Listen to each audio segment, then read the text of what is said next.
اس کا نام ہے حنانیہ نفتالی. اس نے ٹویٹ کیا کہ ہم نے اسرائیل نے جو ہے اب ہم حماس کو نہیں چھوڑیں گے کیونکہ یہ جو ہیں انہوں نے ہم پر حملہ کیا تھا تو ہم ان کو بھی اب دیں گے. اور ایک اور اسرائیلی ملٹری آفیشل نے یہ بیان دیا تھا کہ الاہلی ہاسپٹل پر ہم نے اس لیے اسٹرائک کیا کہ حماس وہاں چھپ کر یہ فائرنگ کر رہا ہے.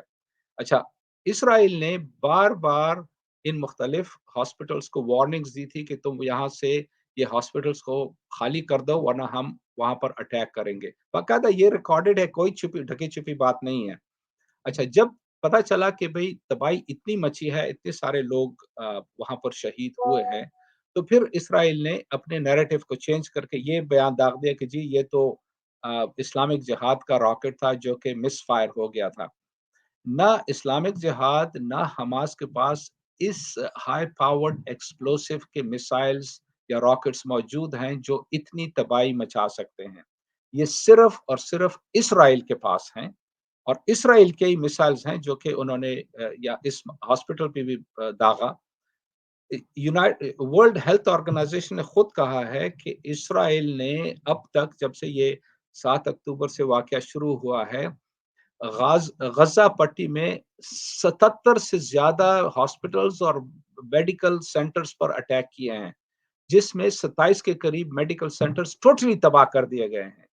یہ تو ورلڈ ہیلتھ آرگنائزیشن نے کہا ہے، اور کوئی بھی اس بات کو تسلیم نہیں کرتا. اسرائیل کتنا بھی بھونکتا رہے اور یہ الزام اسلامک جہاد پر ڈالتا رہے، یہ بیسیکلی اسرائیلی سٹرائک تھا اس ہاسپٹل پر جہاں پر نہ صرف بہت سارے بچے بیچارے شہید ہوئے ہیں، میجورٹی بلکہ بچوں کی ہے شہادت کی، خواتین کیونکہ وہ اپنے بچوں کے ساتھ تھی. بہت سارے لوگ جو تھے وہ اس ہاسپٹل میں انہوں نے پناہ لے رکھی تھی کیونکہ ان کو پتا تھا کہ ہاسپٹلز پہ تو کم از کم اسرائیل بمباری نہیں کرے گا. لیکن اسرائیلیز تو اتنے ظالم اور اتنے درندہ صفت لوگ ہیں کہ ان کو اس کی کوئی پرواہ نہیں ہے. اور اس سے بڑھ کر جو ہے یہ جو کمبخت امریکن پریزیڈنٹ ہے بائیڈن، وہ جب کل اسرائیل میں گیا تھا تو وہاں بھی جا کر اس نے یہی جھوٹ بولا کہ جناب یہ جو ہے میں نے جو کچھ ایویڈنس دیکھا ہے تو اس سے پتہ چلتا ہے کہ یہ تم نے نہیں کیا، یہ دوسری سائیڈ نے کیا ہے. جیسے کہ فلسطینیوں کو اپنے بچوں کو مارنے کا بہت شوق ہے. یعنی بار بار یہ لوگ جھوٹ بولتے ہیں. اتنی مثالیں اسرائیل کی موجود ہیں. مثلا پچھلے سال مئی میں وہ جو الجزیرہ کی رپورٹر تھی فلسطینی اوریجن کی لیکن امریکن سٹیزن شیرین ابو اکلا، اس کو جنین کیمپ میں اسرائیلی سنائپرز نے فائر کیا، حالانکہ اس کے اوپر باقاعدہ باڈی کے اوپر پریس کا وہ بڑا لگا ہوا تھا، آئیڈینٹیفائی کر رہا تھا. وہ اس کو جو ہے شیرین ابو اکلے ان کو نظر بھی آ رہی تھی، تب بھی انہوں نے اس کو فائر کیا. نہ صرف ایک مرتبہ کئی شاٹس فائر کیے. اور جب الجزیرہ کے جو باقی کورسپونڈنٹس تھے جو اس کی باڈی کو ریٹریو کرنے اور اس کو کھینچنے، ان پر بھی وہ فائرنگ کر رہے تھے. اسرائیل نے کہا کہ نہیں جی یہ جو یہاں پر فلسطینی فائر کر رہے ہیں انہوں نے اس کو مارا ہے. پھر انہوں نے کہا کہ نہیں جی یہ کراس فائر میں ماری گئی ہے. پھر انہوں نے کہا کہ نہیں جی یہ تو ہم اس کو انویسٹیگیٹ کریں گے. کئی مہینوں کے بعد جا کر انہوں نے ایڈمٹ کیا کہ ہاں ہمارے فائر سے ہوا تھا لیکن وہ بھی غلطی سے ہوا تھا. اگر یہی بات تھی تو پھر شیرین ابو اکلا کے جو فیونرل پروسیسر تھا اس پر اٹیک کرنے کی کیا ضرورت تھی؟ وہاں لوگوں کو مارنے کی کیا ضرورت تھی؟ وہ تو پیسفلی جا رہے تھے. دیکھیے اسرائیل جو ہے شروع سے لے کر اب تک سراسر جھوٹ بکتے رہے ہیں. یہ لعنتی لوگ ہیں، یہ جھوٹ بولتے ہیں، اور اللہ تعالیٰ کی لعنت ہو ان لوگوں پر جو جھوٹ بولتے ہیں. اور اس میں امریکہ کا صدر بائیڈن بھی شامل ہے کیونکہ وہی ان کو سب وہ پرووائڈ کر رہا ہے آرمامنٹس، ان کو پرووائڈ کر رہا ہے پولیٹیکل سپورٹ، ان کو پرووائڈ کر رہا ہے اکنامک سپورٹ، ڈپلومیٹک سپورٹ. یہ ساری چیزیں جو ہیں اسرائیل کر رہا ہے اور امریکہ کے ایما پر کر رہا ہے. اور فلسطینیوں کو جو تباہ کر رہے ہیں اسی وجہ سے مارے کیونکہ وہ بیچارے نہتے لوگ ہیں، وہ اپنے آپ کو ڈیفینڈ ہی نہیں کر سکتے ہیں. تو اس وجہ سے یہ جو جھوٹ بولتے ہیں اسرائیلی کہ جناب اسلامک جہاد کا راکٹ جو ہے وہ مس فائر ہوا، ایسی کوئی چیز نہیں ہوئی ہے. یہ اسرائیل جی میں عرض کروں کہ یہ اسرائیل نے جرم کیا ہے، یہ وار کرائم ہے اور اس کی ان کو سزا ملنی چاہیے. انشاءاللہ. سر آخری سوال یہ ہے، اسرائیل نے ابھی تک گراؤنڈ اٹیک کیوں نہیں لانچ کیا غزہ کے اوپر؟ دیکھیں بات یہ ہے نا کہ اگر اسرائیل گراؤنڈ اٹیک کرے گا تو ان کی جو ایئر سپیریورٹی ہے وہ کافی حد تک نیوٹرلائز ہو جائے گی. پھر ان کو آمنے سامنے فلسطینیوں کے ساتھ لڑنا پڑے گا، چاہے وہ حماس کے فائٹرز ہوں یا اسلامک جہاد کے ہوں۔ تو یہ ہے کہ وہاں پر غزہ پٹی میں مجھے یقین ہے کہ فلسطینیوں نے وہاں پر بہت سارے ایریاز میں مائنز بچھائی ہوں گی، بوبی ٹریپس بچھائے ہوں گے۔ پھر فلسطینی جو ہے انہوں نے بہت سارے انڈر گراؤنڈ ٹنلز وہاں پہ ڈگ کیے ہوئے ہیں، تو جیسے اسرائیلی آرمر آئے گا یا ان کے اسرائیلی سولجرز آئیں گے، ان کو وہ آسانی سے مار سکیں گے، کیونکہ اس وقت جو ہے جب وہ فیس ٹو فیس فائٹنگ ہوتی ہے، اس میں پھر اسرائیل کی سپیریورٹی جو ہے کافی حد تک نیوٹرلائز ہو جاتی ہے، اور یہ کہ ایک کمپیریٹیولی لیول پلینگ فیلڈ بن جاتا ہے۔ حالانکہ اسرائیل کی سپیریورٹی تو آرمامنٹس میں پھر بھی ہوگی، ان کے پاس ٹینکس ہیں، فلسطینیوں کے پاس نہیں ہے، لیکن فلسطینیوں کے پاس اینٹی ٹینک ویپنس ہیں۔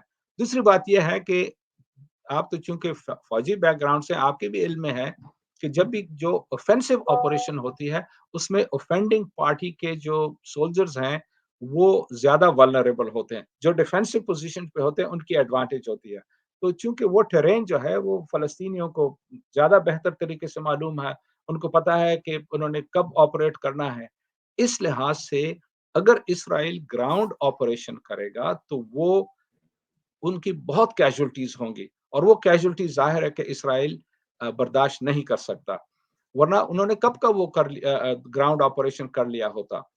ان کی سپیریورٹی تو ظاہر ہے ایئر میں ہے، جیسے ہم نے دیکھا ہے کہ جتنے ابھی تک تو 3,500 یا 3,300 سے زیادہ بیچارے بے گناہ فلسطینیوں سر کو انہوں نے 4,000 سے زیادہ کا ایک میرے پاس خبر ہے، آخری خبر تھی 3,865، لیکن ابھی میں دیکھ رہا تھا کہ 4,000۔ سر ایک میں نے ویڈیو دیکھی تھی 9 منٹ کی، جس کے اندر 21 ان کے اٹیک ہیلی کاپٹرز اور 2 پلینز کو، مطلب 19 اٹیک ہیلی کاپٹر اور 2 ہوائی جہازوں کو راکٹ سے تباہ کیا گیا ہے۔ مجھے نہیں لگتا کہ وہ فیبریکیٹڈ تھی۔ اگر یہ اس قسم کی تباہی مچا رہے ہیں حماس اور اسلامک جہاد اپنی راکٹوں سے، تو کیا اگر وہ اٹیک کرتے ہیں زمینی، اس کے بعد آپ کیا سمجھتے ہیں global balance of power shift ہو جائے گا امریکہ سے چائنا کی طرف؟ وہ تو آلریڈی ہو چکا ہے۔ ایکچولی دیکھیے نا، اب اگر کل جب بائیڈن گیا وہاں پر اسرائیل، اور اس کے بعد اس نے جارڈن جانا تھا، کنگ عبداللہ اور ایجپٹ کے پریزیڈنٹ سیسی اور یہ جو پیلسٹینین اتھارٹی کا جو پٹھو ہے محمود عباس، ان سے ملنے کے لیے، تو جارڈن کے کنگ نے تو بالکل انکار کر دیا۔ اس کو پتا تھا کہ بھئی جو جارڈن کے اندر عوام میں غصہ ہے امریکہ کے خلاف، کیونکہ وہ جانتے ہیں کہ کیا ہونے والا ہے، اور جارڈن کو یہ بھی معلوم ہے کہ اگر اسرائیل غزہ پٹی میں فلسطینیوں کو دبا سکا تو پھر نیکسٹ باری اس کی ہے، کیونکہ ویسٹ بینک میں بھی اسرائیل نے اپنی آپریشن شروع کر رکھے ہیں۔ ابھی تک یعنی 7 اکتوبر سے اب تک 75 کے قریب فلسطینیوں کو شہید کیا گیا ہے۔ تو اس لحاظ سے عرب ممالک کے بھی جو حکمران ہیں وہ سمجھتے ہیں کہ اب جو ہے امریکہ پر وہ کوئی بھروسہ نہیں کر سکتے، اس لیے کیونکہ انہوں نے دیکھ لیا ہے کہ یہ ٹوٹلی کمیٹڈ ہے اسرائیل کے لیے، اور اس کی وجہ یہ ہے کہ بائیڈن کو اپنے الیکشن کی فکر پڑی ہوئی ہے، اگلے سال الیکشن ہونے ہیں، تو اس کو معلوم ہے کہ اگر اسرائیل لابی کو وہ اپنے سائڈ پہ کر سکے امریکہ کی، تو وہ اس کی امید ہے کہ وہ دوبارہ الیکٹ ہو جائے گا۔ حالانکہ دوسری سائڈ کے جو لوگ ہیں ریپبلکن، وہ اس سے بھی زیادہ پرو زائنسٹ ہیں، تو یہ جو کچھ بھی کر رہا ہے، جتنے بھی زیادہ چاہے وہ پیسے دے، اسلحہ دے، سب کچھ کرے، وہ اس سے اس کی وہ مشکل حل نہیں ہوگی۔ لیکن بہرکیف اب اس خطے میں یعنی مڈل ایسٹ کے خطے میں حکمرانوں کو معلوم ہو گیا ہے کہ امریکہ جو ہے اس کی اجارہ داری یہاں ختم ہو چکی ہے، چاہے اسرائیل کتنا بھی ظلم کیوں نہ کر رہے، اور یہ کہ چائنا اور رشیا جو ہیں ابھرتے ہوئے پاورز ہیں، ان کے ساتھ ایران جو ہے ایک ڈیفینیٹلی ڈومیننٹ ریجنل پاور ہے، یہ ایک نئی کنفیگریشن ابھر رہی ہے، اور اس کو ہمیں مد نظر رکھنا ہوگا، کیونکہ یہ ایک نئی ریالٹی ہے جو کہ اب اس خطے کے پالیٹکس کو ڈٹرمن کریں گے۔